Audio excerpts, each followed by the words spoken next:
different theatre seems to have its own personality and its own feel. That's well known. So that's why the Oxford is very old, but people love it.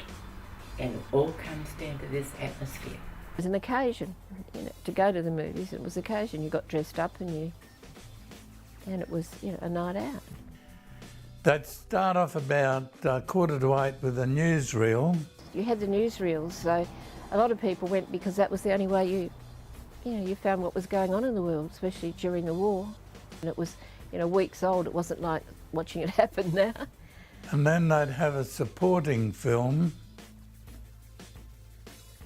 that'd go through till about 9 o'clock. Then they'd have interval. One or two shorts, a bit like comedy.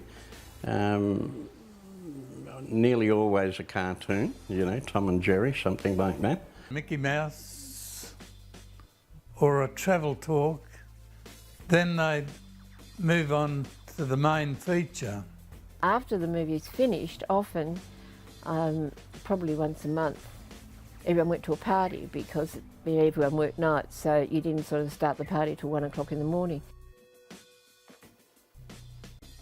Had shown at Hoyt Cinemas in Melbourne for 2 weeks, and it was just a total dead loss to them. They might have 2 people a session, 3, nobody, but they kept it on for the 2 weeks. So then nobody wanted to know about it. It had been offered to everybody and people, of course, what if somebody wanted this lemon, The thing about The Gods Must Be Crazy, we know it was one of the longest standing cinema successes probably ever seen in this state, certainly for its time.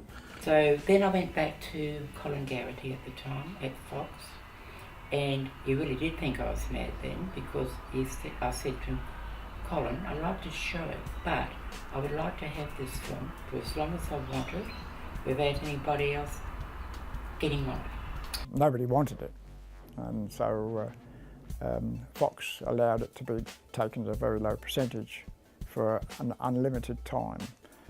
What did I tell you yesterday, sir? No other person wants it. In other words, have it, I said, by the way, as I'm walking, what is the percentage on this film? Because new films are normally 50 or 55% of the turnover for about the first 3 to 4 weeks. 25% will do. Well, that's how sure they were that it wouldn't make any money. You said, next week you'll be back with your tail between the legs. Gods Must Be Crazy made enough money for me to buy the building and to put in all the new seating, put in the new projectors, to do everything. They had windows to Oxford Street. You came up the stairs, the stairs go up, the main staircase goes up and goes to the side, and then you came back towards the street, and there was an entrance from either side. It was massive. It took up the whole front, right across the front of the theatre, and it was carpeted, and it had those big round lounges, with the padding, and people would go in there and wait. And we had the money from the Gods Must Be Crazy and everything. We took the roof over the top of the dancing area and put the roof up a lot higher. As you'll see, the front is still more or less the same, but you'll see the roof is a lot higher now. So we were able to show, just the art films and all that. They were beautiful. They were huge, and you know where they were?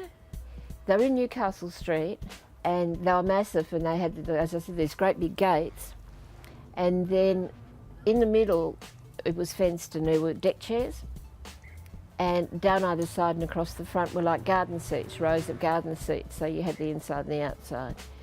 But I would say the Oxford, which is now the Luna, has got the strongest atmosphere of the whole lot. Like there's someone there, and it's always going to continue